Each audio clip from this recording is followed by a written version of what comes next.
So in this podcast, like, what are we kind of going to talk about, or talk to, or talk to people about? What are we doing? Well, the biggest thing is when you're looking for a choir or a chorale to join, you're not sure what to expect. You go to a webpage, you see a mission statement, and you're not really sure what to do with that because it's just words. And just like in any email, you can read it in several different ways. And that's why by doing a video podcast, we can probably do a little bit better and speak to the actual experiences and give people an idea of what to expect in a Federal Way Chorale rehearsal and what that would be like and what are the people like.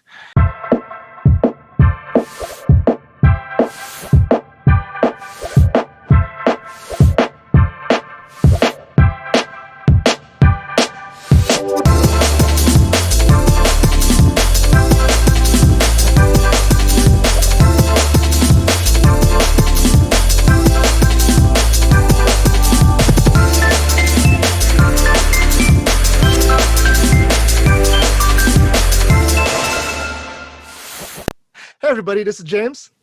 And this is Justin. And this is Just Jam. And this is the Federal Way Chorale's video podcast. Welcome. Hi, everybody. We're going to talk to you about some weird stuff, like around being a choraler or choraler. Is it a choral, choraler, chorus? Choraler, I don't know. Whatever we're called. Being in a choir. In a choir. During a pandemic. That's what we're going to talk about. Well, this is the very first video podcast of the Federal Way Chorale.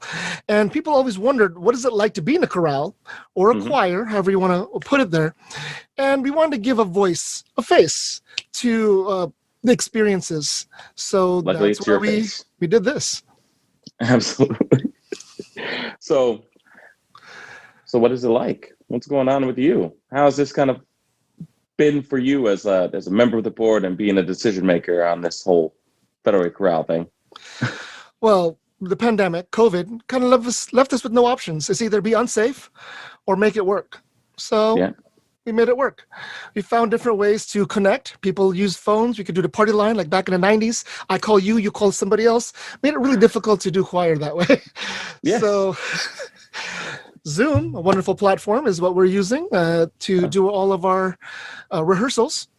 Which has gotten interesting, but they got these things called breakout rooms where you can set people in their own little rooms, own little corners to practice. So that has been interesting. Right.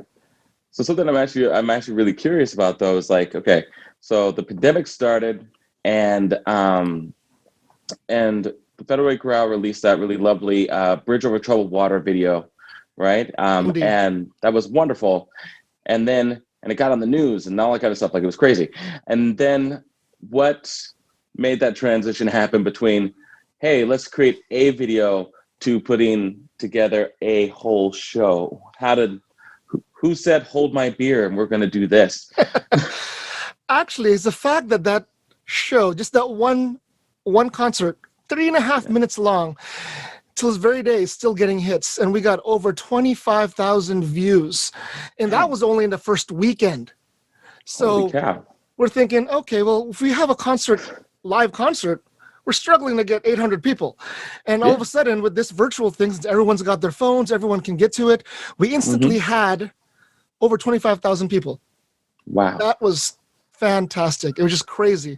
So we thought, well, if the pandemic doesn't blow over by Christmas time, what are we going to do? Are we going to do just one song? Well, no, that's not the Federal Way Chorale. We put on a show. We put something you can sit down, grab a drink, get your munchies on, and then just sit back and relax and watch a show. So Laird decided, let's do a variety show. Hasn't been done in a while. Yeah. Now he told us about the days when he'd watch variety shows on his little TV, on his little tube TV, and it had a little bit of everything. And that's what we brought to the present, is a variety show, Christmas variety show, and it was a success. It was. I think my little nephew still watches it at least once to 4 times a day. So, Tui, my little sister's son. So, oh yeah, absolutely. That's awesome. So, but then how though? Like, that's what I just don't get. It's so much is who really kind of drove that to be a thing. Like, how did you guys really come to that conclusion? We're going to do this. And how did you get the backing of the entire board? And then, of course, drag us choralers along through this whole thing. It's a great question. And it's not a simple answer. No. We had to basically look at what was working and what we could and we couldn't do. We had limitations. We had to wear masks. Usually we have, 3 months to rehearse and then one performance. Now we had 1 to 2 weeks to rehearse and then performance. So Submission. It was a sink or swim type of thing, but we had a lot of support. So we looked at other virtual choirs, and we basically took the little gold nuggets out of each one of them and created our own process. So we have guide tracks, and some of the songs that needed a conductor track, so you'd have the conductor beating it, and you'd be able to see exactly when to come in, when to back off, points at different voices. So it's just like being in person, but instead you're not. Not. So speaking of that, and that's been absolutely, just as a participant, has been absolutely amazing between the work that, Brian and my dad and everything put into those tracks, and Torg and Kelly and Jenny. All the people who and Phil Wilkinson, who's helped a little bit, to do all this kind of stuff. So that kind of takes you back to, so what do you miss most about choir, going to choir? Because we're all in choir. We do this for a reason. What do you miss now that it's all virtual? Virtual has got its ups and downs. Mm-hmm. The biggest thing that we're lacking is being able to sing and hear everyone around us.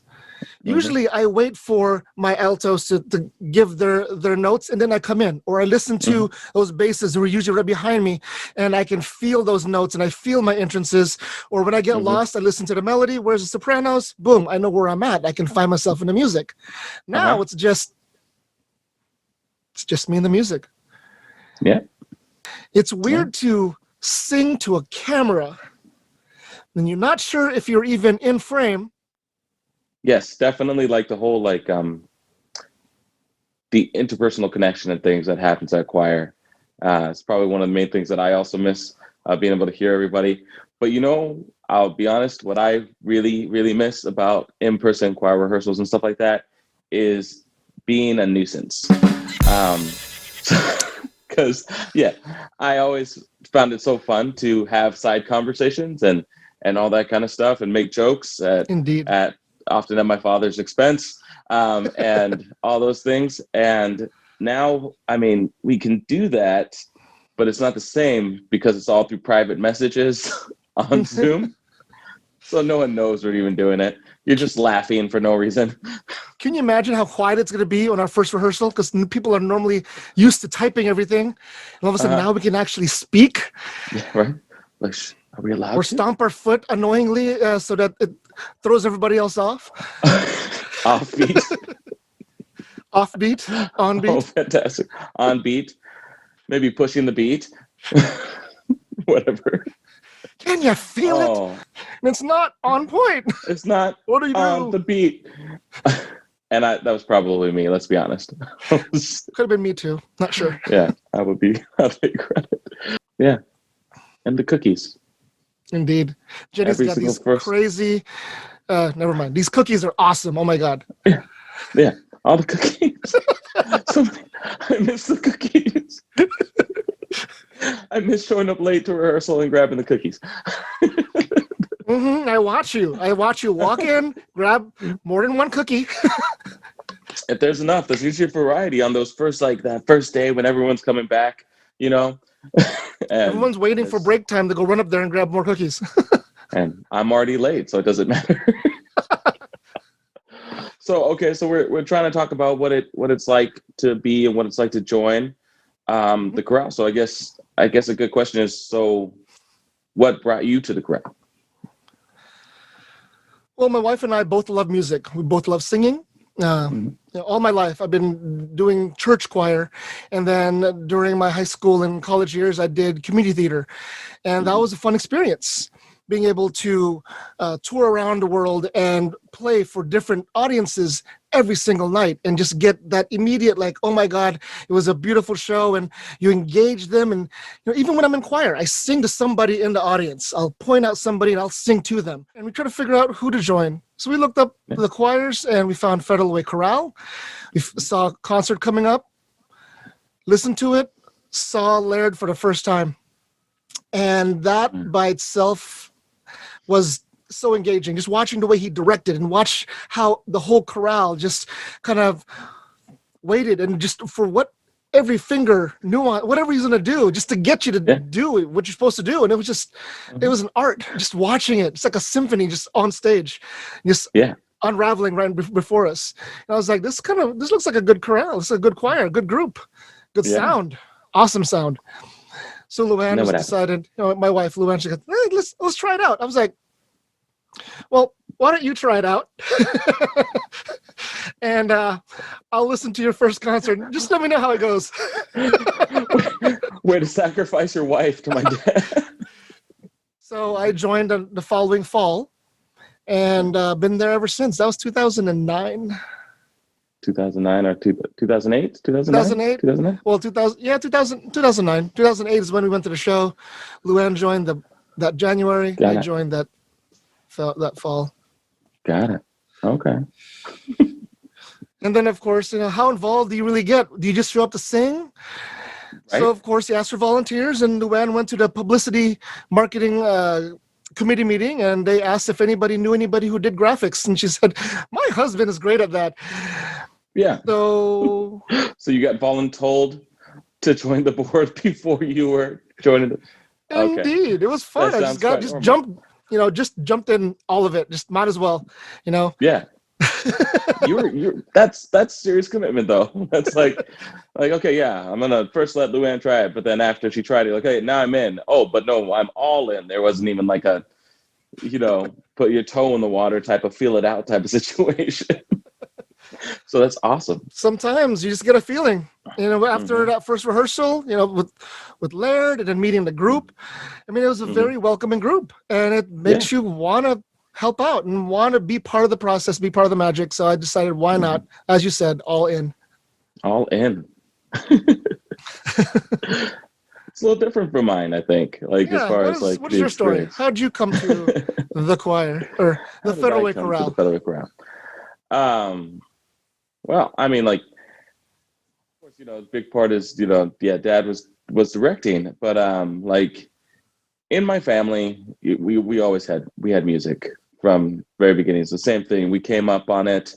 My first memories of live theater and stuff were like Joseph's Amazing Technicolor Dreamcoat and Big River. And then my mom, who's actually a very talented violinist, she was in a symphony orchestra.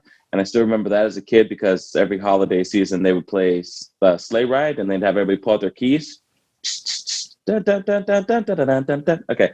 Anyway, and so that was always part of life, in church and all that kind of stuff. And then of course, my dad, so that he was a different kind of cat oftentimes. And so when I was going into freshman year in high school, he sat me down. He said, "Boo, that you're required to get at least a 2.0 to play sports, right? And you want to play sports?" And I say, "Well, yeah, I want to play sports." And he says, "Okay, well, the minimum requirements is a 2.0, but not for you. For you, you have to get above a 3.0, and you have to do something in the performing arts." So that meant that I couldn't do like pottery or anything or drawing class or painting class. Like I had to do theater, choir, or what would be another one? One of those ones, band. I could do band, would have worked, right? And so boom. So then I did a cappella choir. And so when I went to college, all I knew was that I liked three things: football, Spanish, and choir. That's it. So I joined choir in college for the Crimson Singers under Dr. James Weiss. And I did that for about 2 years until I got into my degree and what I was working on. I actually had stopped singing and didn't have really any intention of picking it back up. So for a brief period of time, I moved back home. Well, not even moved back home. I was back home for the holidays before I moved into an apartment with my then girlfriend, now wife, Kelly. And it was like a Wednesday night, and I'm going to do what very responsible 20-somethings do when they have nothing to do on a Wednesday night. I'm going to go be with friends. And I let my parents know that I'm going to head out, and Dad's sitting there. He's like, "Oh, wait! Before you go out, you're going to get a call tomorrow from Jim Burbage, the president of the Federal Way Chorale, about your audition at 10 o'clock on Saturday." And I'm like, "What? Hey, what is the Federal Way Chorale? Like, I'm super confused about this still. Is this some sort of like chorale? Like, okay, like what does this even mean?" Yeah. Right? Exactly that. Or, and so it's a choral group in Federal Way, and you're auditioning. And I was like, Dad, I haven't even sang in like, 3 years. And he says, no, it's fine. Don't worry about it. I Wonder As I Wander down on the piano. Just take a look at it, and you'll be fine. And we'll get you out of there before the Seahawks, who are playing on Saturday that week. And so, boom, there I was. And I joined the Federal Way Chorale. And of course, like we've been talking about, and I just loved it. I'd never been under my dad's direction in singing. That wasn't something that I had experienced. I wasn't in Grace Choir or anything like that. So this was my first time actually doing that under his specific guidance. And then, of course, the people that were there. So that actually brings up the next thing, right? So what is keeping you in the choir now at this point? Working through, my father's passing, the pandemic kind of environment. Like what keeps you in the choir? That's a great question. That's a great question. Yeah, your dad's passing hit a lot of everybody pretty hard. And one of the biggest things that I learned from him was the passion for the music and the people you sing it with and the people that you touch and reach and connect with every time you get on stage and you deliver your all. And that right there, honestly, I mean, is what it is all about. It's the music, the people, the connection, the whole experience. And I just have a passion for this stuff. And then I love it more now because of all the stuff that I learned from your dad. And, his performance coaching, right, was so awesome. He's not a vocal technician. But he told you what you need to do, how to get better, and he just drilled down on all those points and all those learnings that I would not have gotten, and then experiences and so many stories that come to mind that probably not best time to share because we'll be here for this is not that long of a podcast. But if I were to bring it down to one quick thing, it's the people. It's the people and the music that keep me coming back. I could sing with any other group. I mean, there's so many groups out there to sing with, but the Federal Way Chorale, the people that you meet, it's supportive. It's welcoming. People you're there, they're not there to judge you. And they're there to help you get to where you need to be. And that's what I love about the Federal Way Chorale is that everyone's there to help each other out. Even if not in your section, they'll reach out and help you out. Help themselves out too, because if you're doing something weird, you're gonna make them do something weird. Well, the best way to learn is to teach. Yeah. You got to make sure we're teaching the right thing. So if you're beating with your foot. Oh, I miss that so much. Okay. How about you? What keeps you? That's good.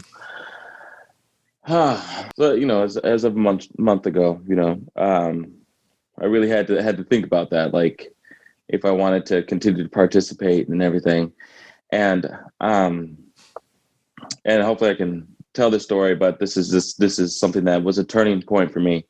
Of course, we were over at Mom's house, and we were going through all the stuff, and there was a video of Dad at the showcase after, I think it's the 2019 Thomas Jefferson Musical Theater Showcase,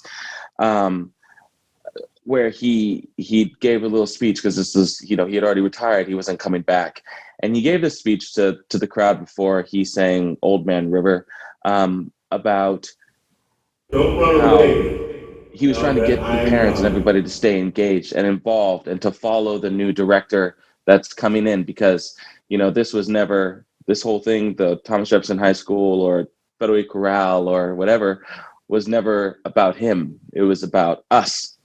It was about us learning to make music and performing. It was about the participation and building on the arts. And so I thought about that because I didn't quite know what I was going to do with the chorale. I didn't know if I was going to not participate in this. I didn't know if I was going to participate in the podcast for a little bit. And then I saw that, and I was reminded that there's a reason why I do this. I do this choral group because I love it. I do it because I love the people that I get a chance to work with. I do it because when I started, may not have been by choice technically, but from starting and getting to meet everyone and getting to do these shows, I got to go and experience musical theater. It's what promoted me and pushed me towards that. And then even better was that, I always came back. This is where I found a very nice musical home for me. Like I could be gone for 2 years and come back, and I am welcome with open arms, and everyone just deals with my schedule of me not showing up on time to anything but concerts, and and I just love it. So that's what really, really keeps me here. It's actually just you. Oh. So yeah. All right. Is this what this is going to be then? Are we going to just like talk to people in the chorale about like exactly this, like what's got them going, and give them some behind the scenes looks? Like what's happening next show, James? The next show, Justin, is actually really, really exciting. Isn't it weird? It's like we're both in trouble. Who uses your first name in your house? Does anybody use your first name in your house? Not really. No one uses my first name in my house. In the future episodes, we're going to bring in some really awesome guests. We're going to have our interim artistic director, Brian Sushek, on our next show. Nice. We're going to have him and maybe one or two others from the chorale. I want some of the outtakes. I want to see some accidental swearing. That's what We've got to make sure to wear pants. Got to make sure to wear pants this time, because some of our things are going to be outdoors, and we got to be weary of the children. What? I don't even like the kids in my neighborhood. I'm just kidding. That's terrible. All right. Well, I'm looking forward to it, my friend. Until next time, I'm James. And I'm Justin. And this is Just Jam. Talk soon. Indeed.